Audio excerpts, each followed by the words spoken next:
Et si la voiture électrique était le fossoyeur de l'industrie automobile européenne? C'est la question un peu choc que vous posez. Toujours. BMW voit ses comptes basculer dans le rouge à cause de l'électrique et Peugeot Citroën a bien du mal à trouver des ingénieurs en électricité. Eh bien oui, ce sont deux informations qui se télescopent et qui montrent que l'industrie automobile européenne, qui domine au niveau mondial l'automobile, eh bien l'Europe doit sérieusement s'inquiéter. Alors en effet, vous l'avez dit, pour la première fois depuis 10 ans, BMW voit ses comptes basculer dans le rouge avec une perte de 300 millions au premier trimestre.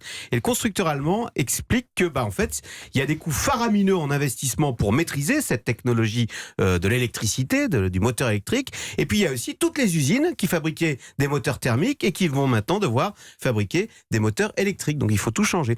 D'un autre côté, hier, il y avait un article, c'est une autre information, article des Échos, qui révélait que Peugeot Citroën avait dû dardard et un peu dans l'urgence se créer toute une filière électrique. C'était des compétences qu'ils ne maîtrisaient pas tout à fait. Et les gens de PSA ont eu bien du mal à recruter des ingénieurs. Et du coup, ils ont brisé un tabou, ils ont fait ce qui ne se faisait pas jusqu'à présent. Ils sont allés piocher chez Renault, parce que jusqu'à présent, il y avait un accord tacite entre les deux constructeurs. On ne se débauche pas chez l'un l'autre. Mais enfin, il n'empêche que Renault-Nissan, c'est le leader mondial de la voiture électrique. Il n'y a aucune raison que les constructeurs européens ne réussissent pas cette transition, Axel. Eh bien, écoutez, nom d'une pipe. Mais si, la grande difficulté, c'est qu'aujourd'hui, ce qui fait la force des constructeurs européens, c'est que depuis 1 an, ils ont perfectionné le moteur thermique, le moteur à explosion.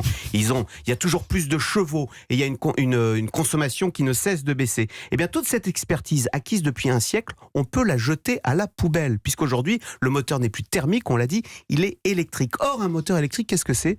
C'est une pièce toute bête. C'est beaucoup plus simple. D'abord, il n'y a pas de vibration, donc les pièces ne s'usent pas.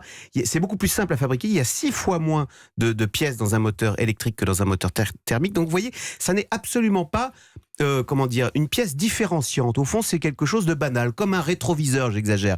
Ce qui sera différenciant demain dans la voiture électrique, la batterie. Voilà, c'est la chimie, c'est la batterie. Or, les batteries, elles viennent de Chine. Et donc, la grande peur des Européens, c'est que ce soit demain de simples assembleurs de pièces stratégiques, mais qui viendront d'ailleurs, et que toute l'innovation, tout ce qui fera que l'effet waouh viendra de Chine.